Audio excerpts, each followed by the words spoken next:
Companions, welcome. Today I want to tell you a bit about a porcupine and maybe a leopard too. Tracks of the porcupine.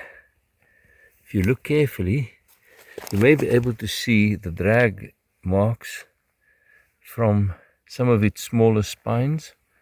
There you can see that's the rear foot. The front foot is half covered by it. There we go. And these are the tracks of a young leopard. She passed here during the night, quite close to where we found the sign of the porcupine. Perhaps a young female leopard felt uncertain. She'd just been recently chased off by her mother, who had begun to feel the urge to mate again. And she was hungry. It had been 3 days and 3 nights, and no kill. Then she heard it, before she saw it. A scratching, grating sound. She stopped. Her ears pricked. Her nostrils flared. She moved closer. She had never seen such a thing in the year or so that she had spent with her mother. But there was a familiar smell and a pleasant taste associated with it. She moved closer,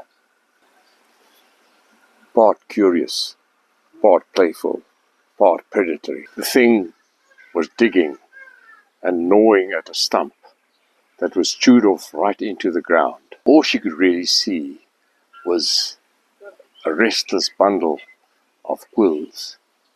She stretched forward to sniff. The thing went stiff, and for a few heartbeats, nothing moved. Then it suddenly exploded, became twice its size, and she was faced with a quivering forest of spines. Her instincts shouted, "Danger!" The creature began to shuffle away, awkward gait. Now she could see ahead. This was something she could attack. She tried to move around to get to it, but the thing deftly swung round to always present her with those deadly quills.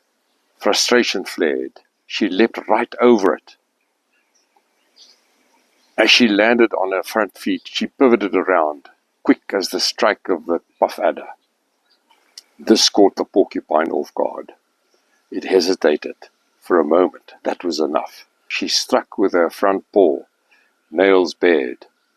She hit it on the side of the face, and it spun the creature around. But there was a sharp stab in her paw. She pulled back. Now the thing suddenly threw itself at her sideways, quick as the charge of a bushbuck ram. She tried to jump away, but it was too late. Another stab in her foreleg. Now she retreated.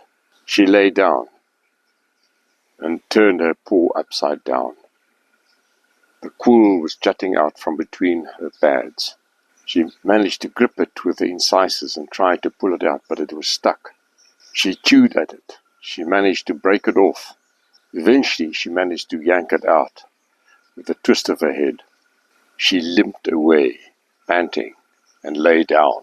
The porcupine was long gone, but it left her with the quill in her foreleg, and that might still become her fatal nemesis. Yes, porcupine. They are the solitary ramblers of the night. They follow their little paths in their awkward gait. They turn off to gnaw at bark with their powerful incisors, or dig for roots or tubers or bulbs, or chew on fallen fruit, sometimes carrion, all the time seemingly oblivious and unconcerned with the fearsome and the mighty of the wilderness. By day, they hide in rock crevices or under the roots of trees or in disused aardvark holes. And there they find the solace of family life. in a tree-lined den. A bear and a sow, although they're not pigs, they're rodents, have their porcupines there, and they raise them, and these sometimes remain part of the family into adulthood. They are common, but rarely seen by very few people, even frequent visitors to wilderness areas. Only those that can read their sign know about them. They remain one of the delicious enigmas of the wilderness. Companions, I hope you enjoyed this little bit about a porcupine and a leopard, and I hope you'll join me again next week. Good luck.